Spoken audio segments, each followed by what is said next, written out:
Gracias por tu misericordia y tu grande amor y fidelidad.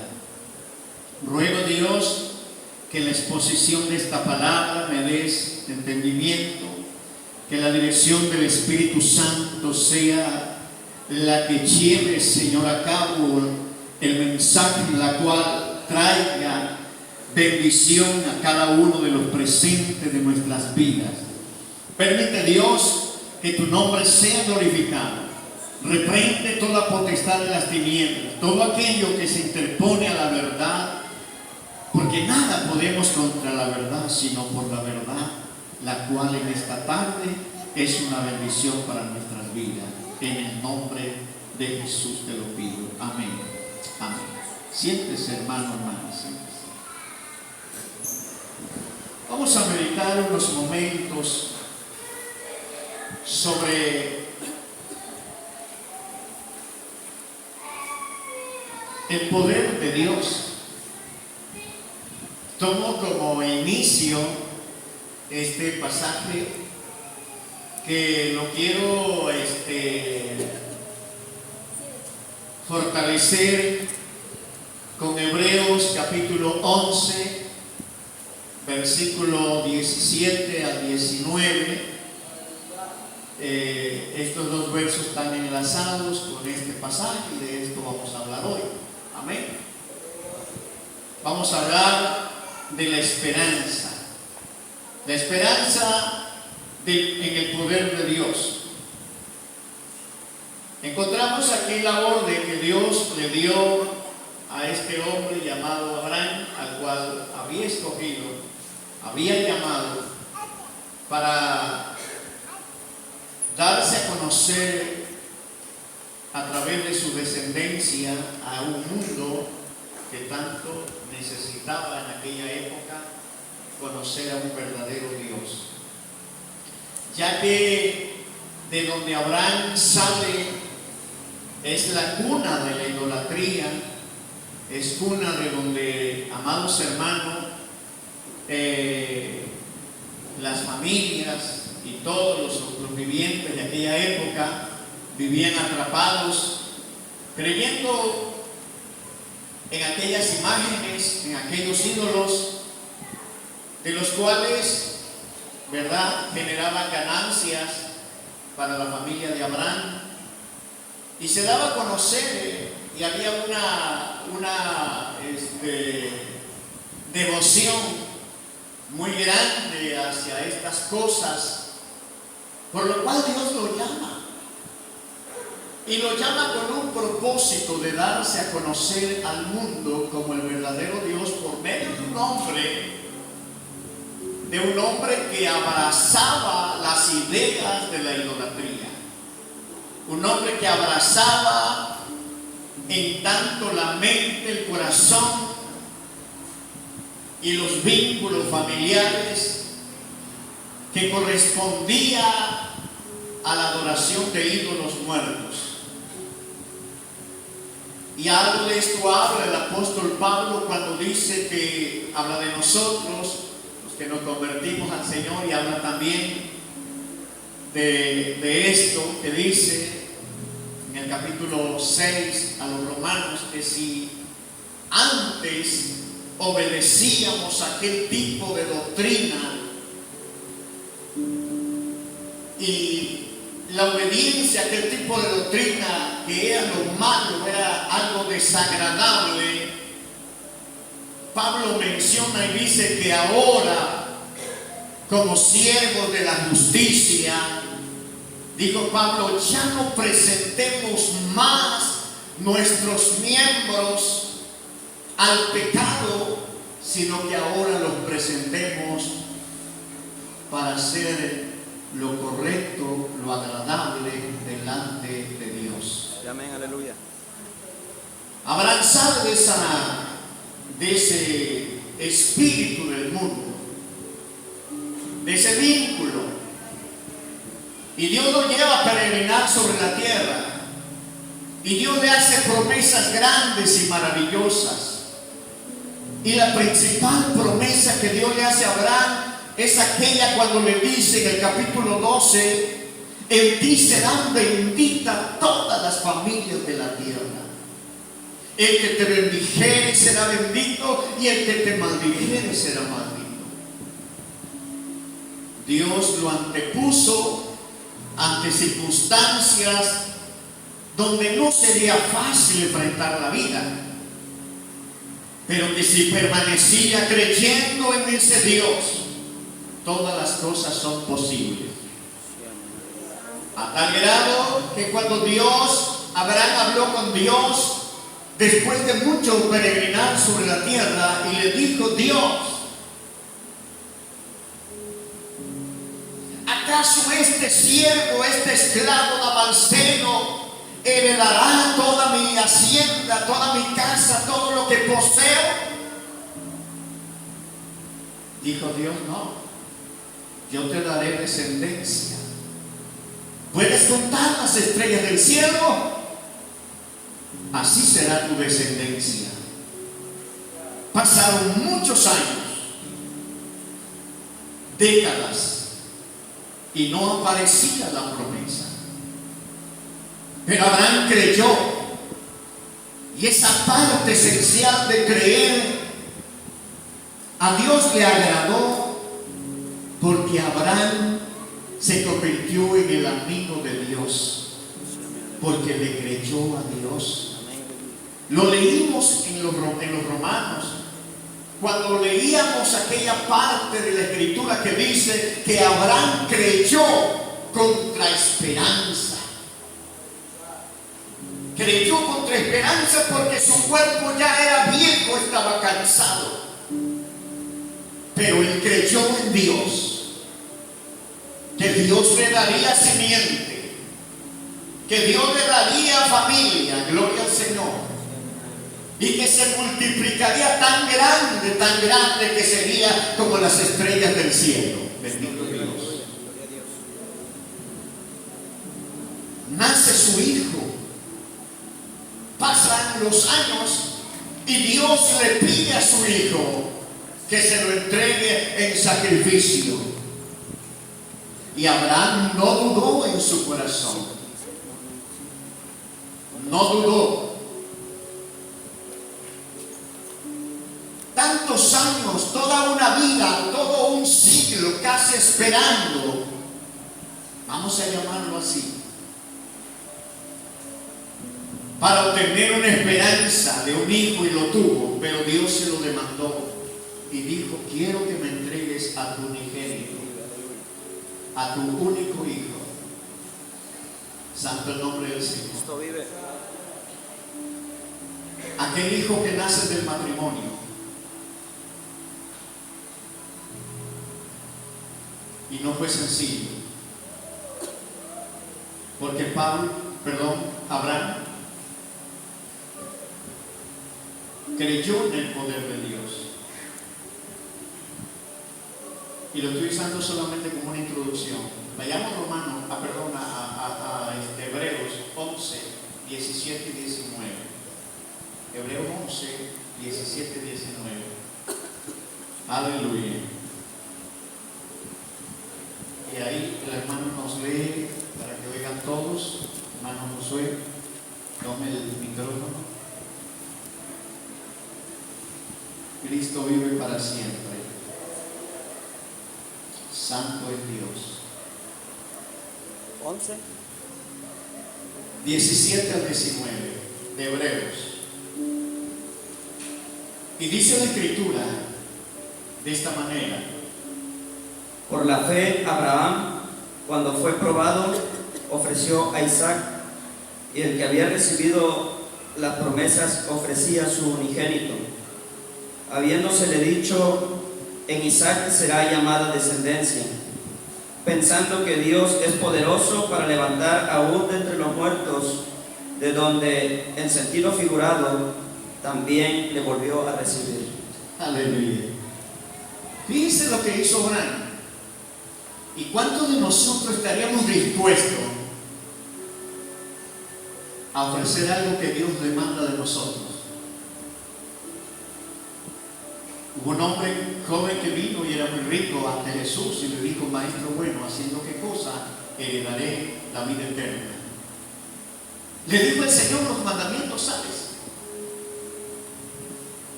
Y le mencionó los mandamientos. Y el Señor le dijo: haz esto y vivirás. Y vende todo lo que tienes, repárteselo a los pobres, vienes y me sigues. Pero aquel joven dice que era muy rico, pesaba mucho la riqueza, amaba, su corazón estaba puesto en todo lo que poseía y no estuvo dispuesto a abandonar la riqueza para vivir una vida austera con Jesús en el desierto, en los montes, en las ciudades, en los valles, en las aldeas, en la incomodidad, donde no había ni una piedra para tenerla de cabecera. El joven no estuvo dispuesto. Pero la pregunta actual hacia nosotros: si Jesús demandara algo de nuestra vida, ¿qué tan dispuestos estaríamos al decir que nosotros somos gente de fe? Al decir que somos creyentes de Jesucristo, ¿cuál sería nuestra respuesta, nuestra reacción, nuestro comportamiento? ¿Cuál sería? ¿Habría una disposición plena? ¿Habría una disposición dispuesta para agradar a Dios? Eso queda en nuestra conciencia. Dice que Abraham creyó que Dios es poderoso y que podía resucitar a Isaac y devolvérselo. Y así lo pensó en términos figurados. Pero realmente esto no es un término figurado, sino que es algo literal. Porque fue el primer hombre que en su corazón abraza una esperanza en el poder de un Dios que tiene misericordia. Hubo otro hombre de la misma época llamado Job. Él dijo: si mi cuerpo se deshiciere y volviere al polvo de la tierra, yo sé que mi Redentor vive y mis ojos lo verán. Gloria al Señor. Amén. Qué hermosa es esta esperanza de aquellos hombres que nos enfocan la fe en un Dios que es todopoderoso. Vamos a ver a Daniel, cómo esta esperanza va como la aurora, va creciendo gradualmente hasta que el día es perfecto. Gloria al Señor. Daniel capítulo 12, versículo 2, dijo Daniel: muchos de los que duermen en el polvo de la tierra saldrán, resucitarán. Amén. Amén. Serán despertados. ¿Está de acuerdo conmigo? Sí, amén. Y este mensaje, cuando da su apertura, lo hace en un término general. En un término general. Porque menciona la resurrección en un término de 2 fases, pero con una sola aplicación. Y dice: y muchos de los que duermen en el polvo de la tierra serán despertados, unos para vida eterna y otros para vergüenza y confusión perpetua. Fíjese, unos para vida eterna y otros para vergüenza y confusión perpetua. Así dice la palabra. Amén. Amén. Pero ahora vamos a hablar del personaje que trajo el Evangelio para confirmar la promesa, la doctrina de la resurrección. Vamos a hablar de Jesús, capítulo 5, verso, aleluya, 24. Y Jesús da la enseñanza, gloria al Señor. ¿Y qué dice? ¿Qué libro es? San Juan 5, 24. Gloria al Señor. De cierto os digo, el que oye mi palabra y crea al que me envió, tiene vida eterna. Hasta ahí. Mire, nosotros entendemos algo interesante que pasa en ese tiempo. En la Biblia solo se mencionaba a un Mesías. Los profetas anunciaron a un Mesías, a un Salvador. No hablaban de los beneficios, no hablaban de las promesas que traía ese Mesías. La ley enseñaba a los hombres a obedecer la palabra, hasta que viniera el Mesías y anunciara las buenas noticias. La buena noticia que Lucas en el capítulo 4 menciona sobre el anuncio que Jesús vino a dar. Verso 18 en adelante. El Espíritu del Señor está sobre mí, por cuanto me ha ungido para dar buenas nuevas a los pobres. Me ha enviado a sanar a los quebrantados de corazón, a pregonar libertad a los cautivos y vista a los ciegos, a poner en libertad a los oprimidos, a predicar el año agradable del Señor. Gloria a Dios. Fíjense lo que vino a hacer el maestro. Y él da apertura al tema de la resurrección. Y él dice: el que oye mi palabra, le está diciendo a los míos, el que oye mi palabra y crea que la envió, tiene vida eterna. Es decir, aquí hay que entender dos cosas interesantes en este tema que vamos a tocar aquí. Jesús está hablando de la libertad del alma. El que oye la palabra, recuerde que el alma, su sensor externo es el oído, y el oído percibe frases que dicen que para el que cree todas las cosas se son posibles, que el Hijo del Hombre vino a buscar y a salvar lo que se había perdido. La condición humana está en decadencia, en pecado, en maldad, en necesidad. Pero una voz dice: venid a mí los trabajados y cargados, que yo los haré descansar. Entonces dice la palabra que el que oye la palabra y crea que lo envió tiene vida eterna, porque la palabra comienza a desatar las ataduras del alma y comienza a obrar en el espíritu del hombre y comienza a declarar que en Cristo hay salvación. Amén, aleluya. La siguiente frase dice: y no vendrá a condenación, o no será condenado, mas ha pasado de muerte a vida. Y esto se refiere a la vida espiritual, de esa separación que había del alma humana hacia el Dios Todopoderoso. Ahora Cristo viene a reconciliarnos, ahora Cristo viene a unir nuestra alma, a rescatarnos, para llevarnos delante del Padre, para que en el sacrificio perfecto de la cruz seamos aceptos por esa sangre que Él derramó delante del Padre. Gloria al Señor.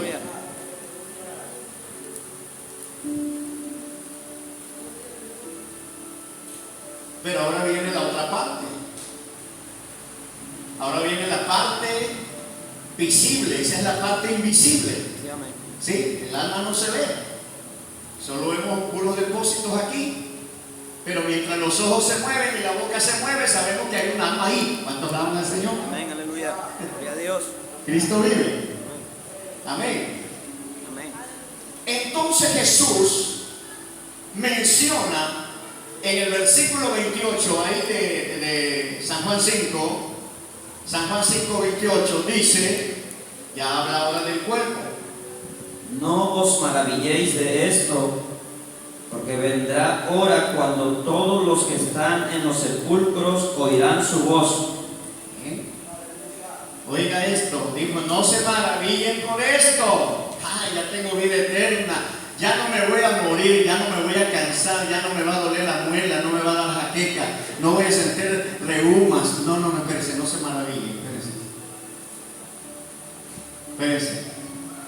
El cuerpo mortal, con toda y su vergüenza, tendrá que vivir bajo la atadura del pecado o bajo la atadura de la ley que dio a conocer, que confrontó al hombre dándole a saber que está en pecado, porque su cuerpo es pecado.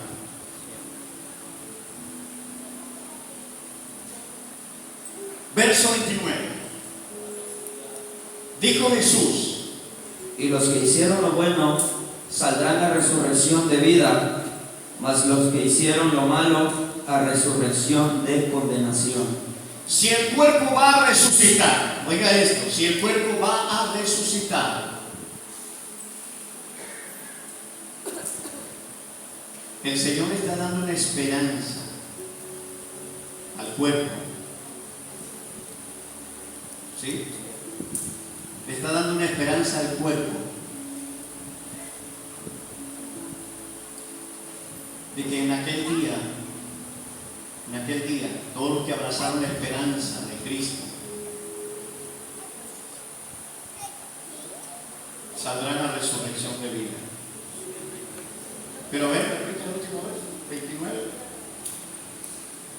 Y los que hicieron lo bueno saldrán a resurrección de vida, mas los que hicieron lo malo a resurrección de condenación. Aquí ya se va abriendo el panorama. Daniel solo dice que unos resucitarán para vida eterna y otros para vergüenza y confusión perpetua. Y Jesús dice en el 29, haciendo una declaración, que los que mueren en Él resucitarán para vida eterna. Fíjense cómo eso es maravilloso, porque cuando Pedro menciona la segunda carta y dice que capítulo 1 dice, ¿verdad? Que vamos a participar,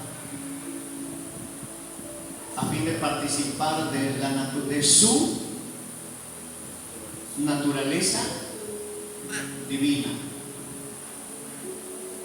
Eso no significa que seremos como Dios, no. No, porque esto es como cuando nos sentamos a la mesa. Te comparto mi pan para que te sacies, así como yo, pero nomás te saciaste.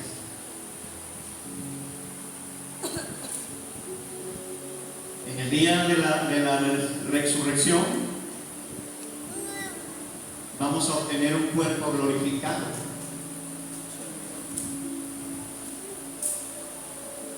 Y hay una explicación más amplia que hace el apóstol Pablo en esa expresión de 1 Corintios 15, 51 en adelante. Ya Jesús abrió el panorama y hace mención que todos los que hicieron lo bueno saldrán a resurrección de vida, pero dice, y los que hicieron lo malo, despeja la expresión de Daniel cuando dice, y otros para vergüenza y confusión. Perfecto. Vamos a ver Filipenses 3:10, perdón. Lo que Pablo menciona, y vamos a ver primero el verso 9 y luego el verso 11. y ser hallado en él, no teniendo mi propia justicia, que es por la ley, sino la que es por la fe de Cristo, la justicia que es de Dios por la fe, a fin de conocerle y el poder de su resurrección y la participación de sus padecimientos, llegando a ser semejantes a él en su muerte, si en alguna manera llegase a la resurrección de entre los muertos. Ahí está. Mucha gente se confía. Hay una doctrina que deambula por las redes sociales: el salvo siempre es salvo. Contradice la expresión que Pablo habla a los hebreos en el capítulo 10. Y habla y dice de aquellos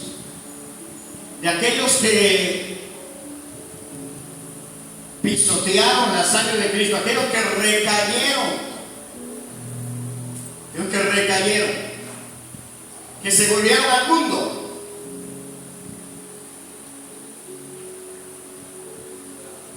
Volviendo a crucificar al Señor. Y pone ahí una metáfora semejante a la situación en los tiempos de Moisés, y dijo: si en los tiempos de Moisés alguien que pecaba, hace una declaración y dice, moría irremisiblemente. Moría irremisiblemente. O sea, no había forma de escapar físicamente. Dice: ahora, ¿cuánto más aquellos que pisotearen la sangre de Jesucristo y la tuvieren por inmunda? ¿Y cuándo suceden estas cosas? Volvemos al versículo 9. Cuando hacemos nuestra propia justicia. Cuando actuamos en nuestro propio criterio. Cuando definimos con confianza en nuestras propias obras. Y no miramos, como Pablo dijo, al blanco perfecto. Y no buscamos al que es justo, que murió por nosotros. Amén. Tenemos que mirarlo. Él es el que nos conduce. Él es el que nos guía. No es de la manera que la gente lo dice. No es de la manera que nosotros lo señalamos. No es de la manera que nosotros creemos que así es. Oye, hermano, esa hermana anda mal por esto y esto y esto. Oye, hermano, ese hermano anda mal por esto. Oye, hermano, el pastor anda re mal. Si los hermanos andan mal, el pastor anda re mal por esto y esto y esto. ¿Y qué dice Romano? Que tú escaparás del juicio de Dios. No podemos escapar si nos convertimos en jueces. Pero si nos sometemos a la voluntad de Jesucristo y nos unimos en la fe y nos apoyamos en la unidad los unos a los otros, y si buscamos el bien del hermano y de la hermana antes que de nosotros, estamos haciendo exactamente lo que Cristo hizo en su ministerio, en el ejemplo que nos puso aquí en la tierra. Bendito es Dios. Y si lo hacemos de esa manera, tenemos una oportunidad, si es que morimos. Y hablo de este tema porque a casi nadie nos gusta. Casi todos hacemos lo mismo. Cuando oímos que la lechuza canta, el perro ladra o maulla, enseguida decimos: Señor, reprenda al diablo. ¿Verdad? No queremos que nos llegue a nosotros, que le llegue a otro, a que ya está moribundo en cama. No, pero la muerte llega a quien menos piensa. Tenemos que hablar de este tema porque estamos esperando, gloria al Señor. Estamos esperando en fe y en esperanza en Cristo.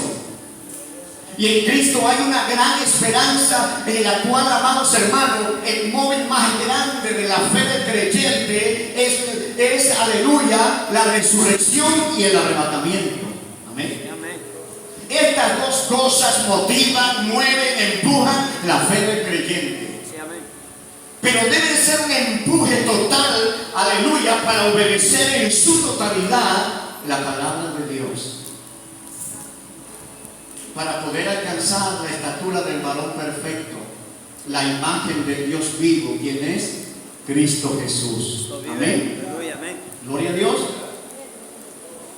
Primera de Tesalonicenses, capítulo 4, versos 13 al 17, muy conocido, muy trillado, muy escuchado, pero que tiene que salir, porque es algo que Pablo menciona y dice: Tampoco queremos, hermanos, que ignoréis acerca de los que duermen, para que no os entristezcáis como los otros que no tienen esperanza. Porque si creemos que Jesús murió y resucitó, así también traerá Dios con Jesús a los que durmieron en él. Por lo cual os decimos esto en palabra del Señor, que nosotros que vivimos, que habremos quedado hasta la venida del Señor, no precederemos a los que durmieron, porque el Señor mismo, con voz de mando, con voz de arcángel y con trompeta de Dios, descenderá del cielo, y los muertos en Cristo resucitarán primero. Luego nosotros, los que vivimos, los que hayamos quedado, seremos arrebatados juntamente con ellos en las nubes para recibir al Señor en el aire, y así estaremos siempre con el Señor. Ahora, el arrebatamiento de la iglesia, cuando Cristo venga, Dios traerá con él a los que durmieron en él. Todos los que murieron en él. Ellos vendrán, su espíritu vendrá. ¿Sí? Y van a tomar sus cuerpos que antes tenían. Se abrirán las tumbas, el milagro más grande. Se abrirán las tumbas. Todos los que murieron en Cristo resucitarán primero. Se levantarán a resurrección de vida eterna.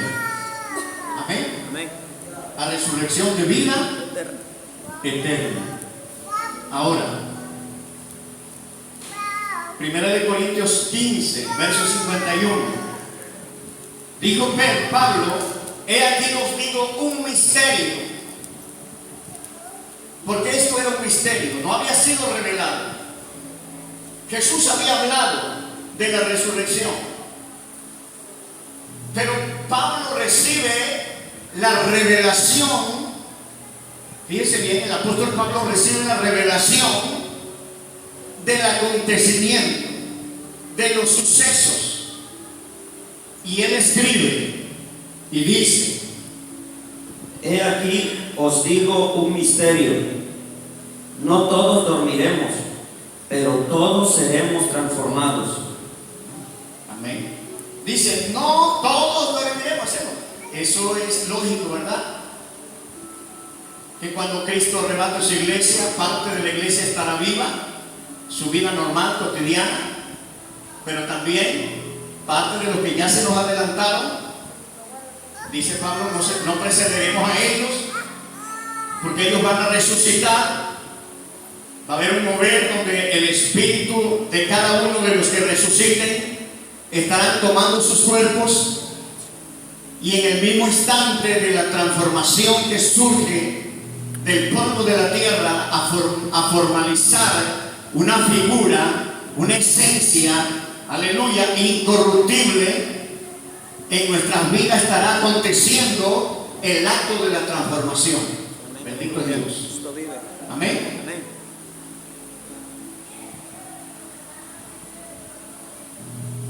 Juan escribe en el capítulo 26 de Apocalipsis, y él invita, él exhorta. Esto es una, amados hermanos, ya queda como una preposición. Es una propuesta de parte de Dios a tu vida.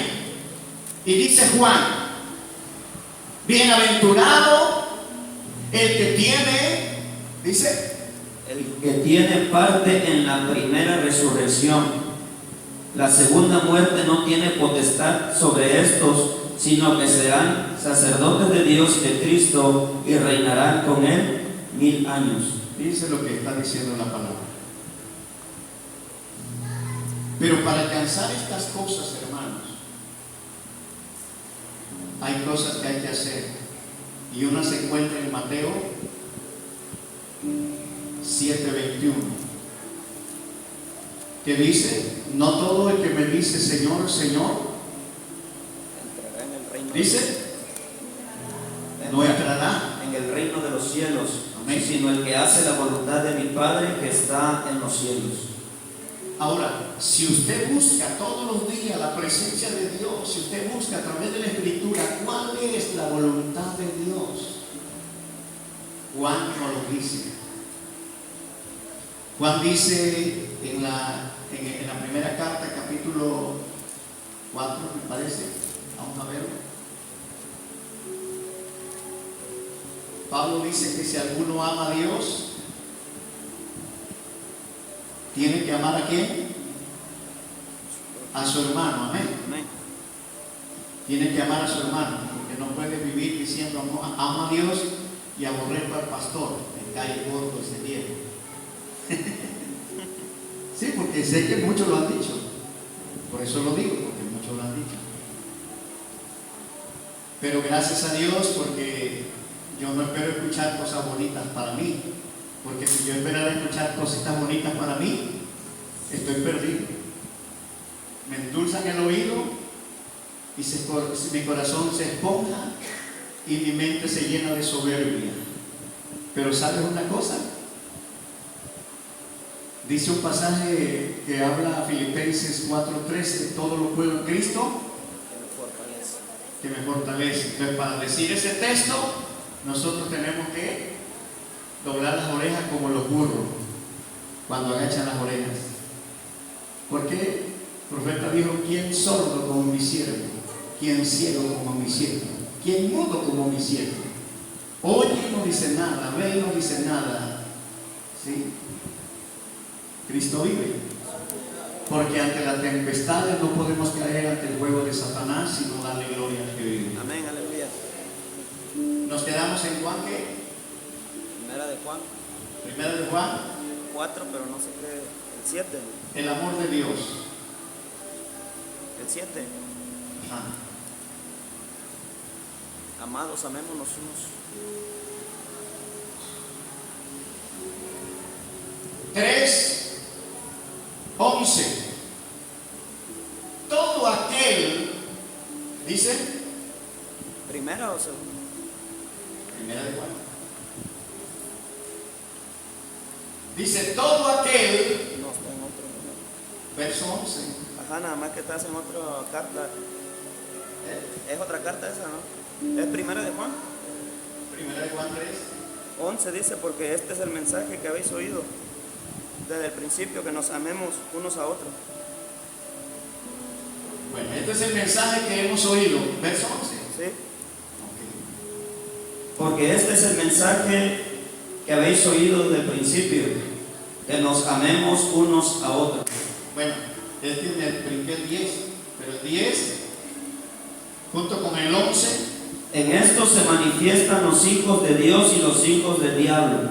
Todo aquel que no hace justicia y que no ama a su hermano no es de Dios, porque este es el mensaje que habéis oído desde el principio, que nos amemos unos a otros.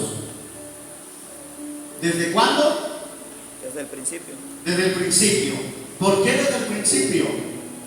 Porque dice, no como Caín, que era del maligno y mató a su hermano. O sea, el riesgo que hay cuando no amamos a alguien es matarlo. Cuando no amamos a alguien, llevamos el riesgo de matar a alguien, matarlo espiritualmente. Si una persona muere espiritualmente, es peor que si muriera físicamente. ¿Sí? Porque lo principal es tener comunión con Dios. Sí, amén, aleluya. Amén. Voy a concluir. Y yo espero que usted tenga certeza de que abrace la esperanza de que muera en Cristo. Amén. De que muéramos en Cristo,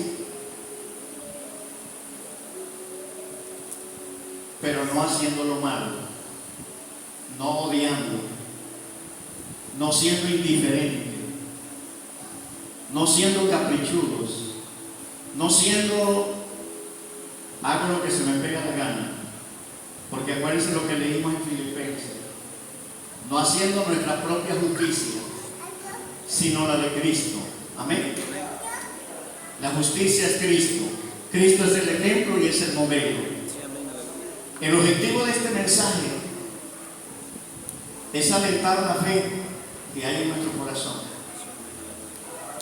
que no la descuidemos, porque es muy fácil descuidarla por comentarios de la gente, por deseos del mundo, por atractivos, por cosas que no convienen. Es muy fácil escuchar la mentira y creer la mentira antes que adoptar la verdad y hacerla nuestra. Si Romanos 1 dice que el justo por la fe vivirá, Hebreos 11 dice lo mismo, el justo por su fe vivirá.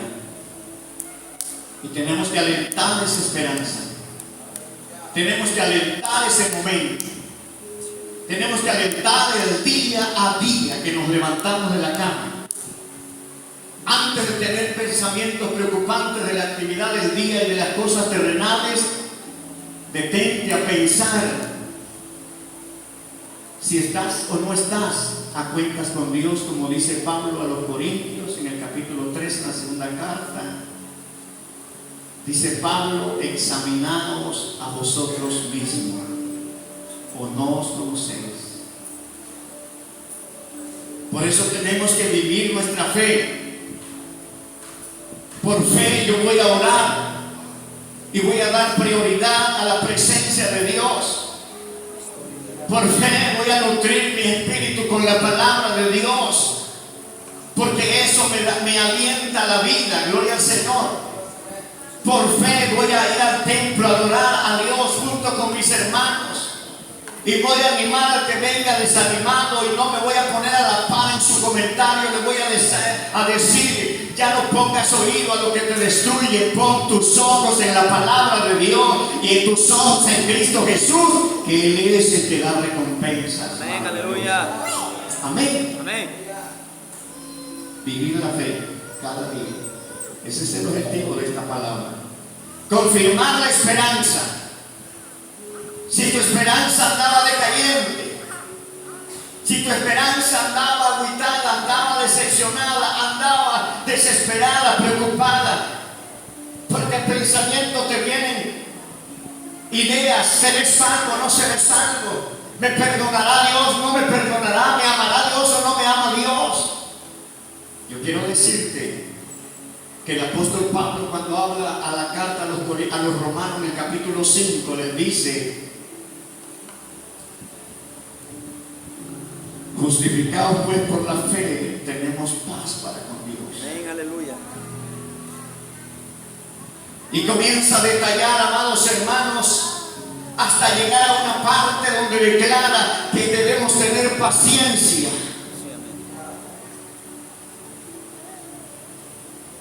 Paciencia, porque la paciencia produce esperanza, produce prueba. La paciencia nos introduce al proceso. Pablo usa la metalurgia como algo para explicarnos que un metal, antes de ser aprobado, un metal antes de ser usado, tiene que pasar por el fuego, tiene casi que derretirse, tiene que soltar las impurezas a cada golpe que el herrero le pone encima. Aleluya, tiene que soltar para quedar solamente el metal limpio. Y la paciencia produce prueba.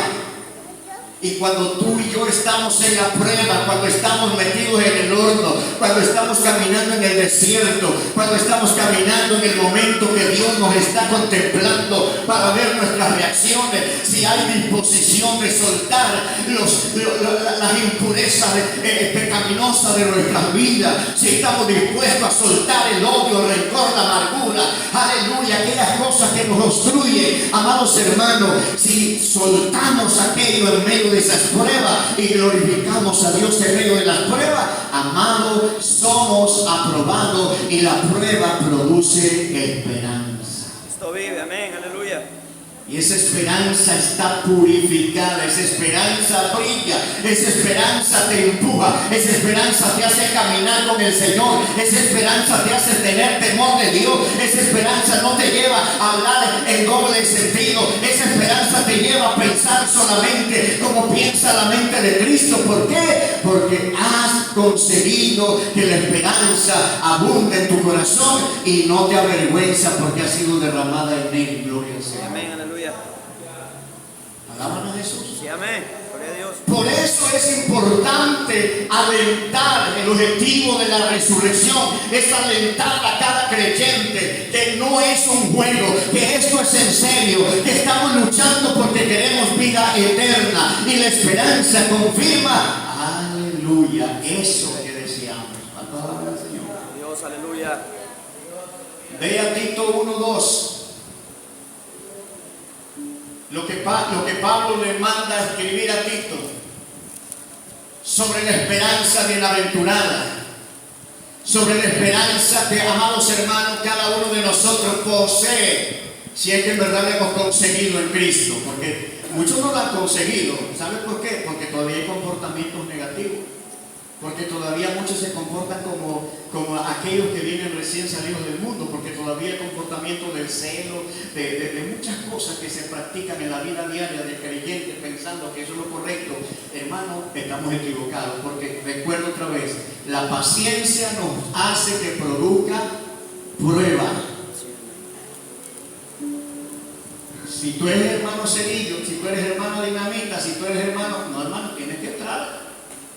Tienes que pedirle a Dios que te otorgue la oportunidad de producir paciencia en tu vida, porque es necesario que haya esperanza, y la prueba produce esperanza. Amén. Dice: en la esperanza de la vida eterna, la cual Dios, que no miente, prometió desde antes del principio de los siglos. ¿Desde cuándo te prometió Dios vida eterna? ¿Desde cuándo? Desde antes del principio de los siglos. Dios ya había planeado vida eterna para los que creyeran en Él. Dijo Pablo: desde que fui escogido del vientre de mi madre, ya Dios le había placido darme vida eterna. Gloria al Señor. Termino con este. El tercer objetivo de este mensaje es mantener comunión con Dios. Salmo 25:14. Y el salmista describe una frase bien alentadora que dice: la comunión íntima de Jehová es con los que le temen, y a ellos hará conocer su pacto. ¿Con quiénes? Con los que le temen. Con los que le temen. Tú sabes que cada día que tú te levantas, el Espíritu Santo está viendo todas tus acciones y las mías. Tú sabes que cuando tú estás hablando de alguien, el Espíritu Santo está viendo lo que estás hablando. Tú sabes que cuando tú estás en contra de alguien, el Espíritu Santo ya lo oyó, ya lo vio. ¿Sí lo sabes? Él lo llega todo. Él está aquí en esta noche. Él está conociendo tu pensamiento. Él sabe todo. ¿Podemos mentirle? No podemos mentirle. Estaba en la casa de Zafira y Ananías cuando acordaron no entregar lo que habían prometido. Pedro dijo: si el dinero era suyo, era de ustedes. Si lo querían dar, denlo, y si no querían dar, no estaba bien. Si no lo daban, No había problemas. El problema se ocasionó cuando acordaron los dos mocharle. Es como cuando negociamos a los diezmos. Mucha gente le repugna que hablemos de los diezmos. Pero sabe, nosotros que sabemos lo que es el diezmo, nosotros lo que sabemos que es tener comunión con Dios, nosotros lo que sabemos que es agradar a Dios, el diezmo no le paga lo que Dios nos ha dado nunca. No le pagamos nunca. Pero es un estímulo de demostración que creemos en Él y estamos agradecidos con Él. Amén. Pero vino Ananías y Zafira, vino uno primero y le dijo: Pedro, en tanto vendiste trajo el dinero y dijo: en tanto vendiste la propiedad. Dijo: sí. Se murió al instante. Cuando Pedro le dijo que no le había mentido a ellos, le había mentido al Espíritu Santo. ¿Sí o no? Dice así, ¿verdad? ¿O no dice así? Así dice. Le mintió al Espíritu Santo. Pero yo no me saco esa parte para que usted entienda que hoy el Espíritu Santo está aquí, a tu lado. A tu lado. Y si no está a tu lado, Pablo dice que no hagamos contristar al Espíritu Santo. Amén o no amén. Sí, amén, aleluya. Que no hagamos contristar al Espíritu Santo. Dios tiene comunión con los justos y confirma el pacto que tiene con ellos. Sí, amén. ¿Cuántos alaban al Señor? Por último, 2 de Corintios 13:14.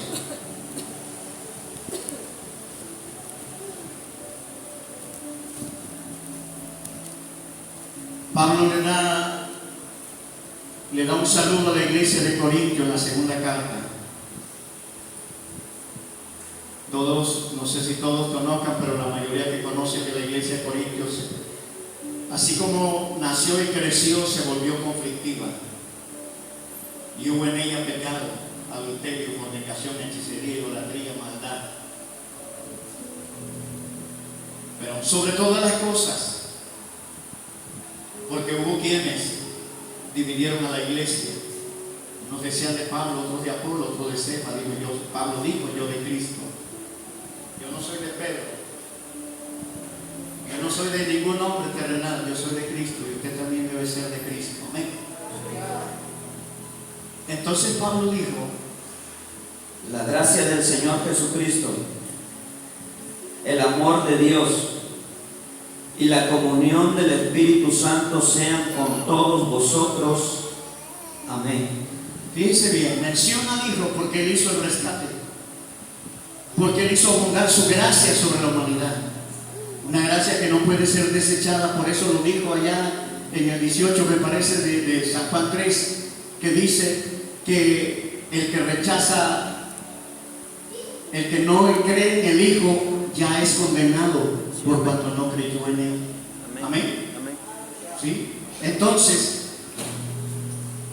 la gracia está al alcance de todo creyente, de todo ser humano que lo quiera y que quiera ser redimido por la sangre de Cristo y tener parte y suerte en la resurrección si muriere, y si no, en el arrebatamiento cuando Cristo venga por su iglesia.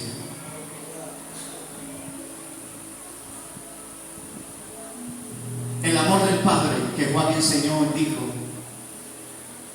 que tengamos comunión los unos a los otros, que nos amemos los unos a los otros, así como Dios nos ama a nosotros. Jesús dijo, Pablo dijo: y la comunión del Espíritu Santo. Si no dejamos que el Espíritu Santo nos una y nos lleve en comunión con el Padre, tú puedes seguir viviendo en pecado, puedes hacer lo que tú quieras. No importa, o sea, Dios no está forzando a nadie. A nadie Dios fuerza a nadie. Porque es un acto de fe. Y la fe es lo que cambia todo. La fe es la que nos empuja. Amén. Sí, amén. La fe es la que nos lleva. Cada uno de nosotros tenemos que entender lo que el maestro dijo: cualquiera que tomare el arado y voltea hacia atrás no es apto para el reino de los cielos. Y yo quiero decirte que Jesucristo va a establecer su reino en la tierra, porque hay una promesa ahí que leímos en Apocalipsis 26, donde reinarán con Cristo 1000 años en la tierra, cuando Jesús venga a establecer su reino. Sí, amén, aleluya. Permanente por 1000 años. Ahorita lo ha hecho en nuestro corazón, pero tenemos que darle vida a eso que Cristo puso aquí, lo que Cristo vino a establecer en nuestra vida, para que podamos tener temor de Dios y caminar como verdaderos creyentes, como caminó la iglesia primitiva. No podemos escudarnos de nadie, ni echarle la carga a nadie de lo que a ti o a mí me pasa. Cada uno de nosotros enfrentará en la vida diaria sus propias decisiones, cada quien. Pero yo te animo en el Señor, una vez más, como lo hice hace 8 días, una vez más. Si la fe, si la esperanza y la comunión con el Espíritu Santo no van de la mano,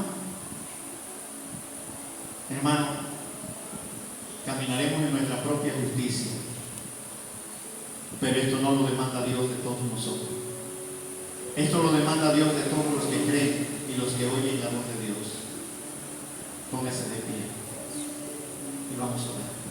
Vamos a darle gracias a Él. Cierra tus ojos.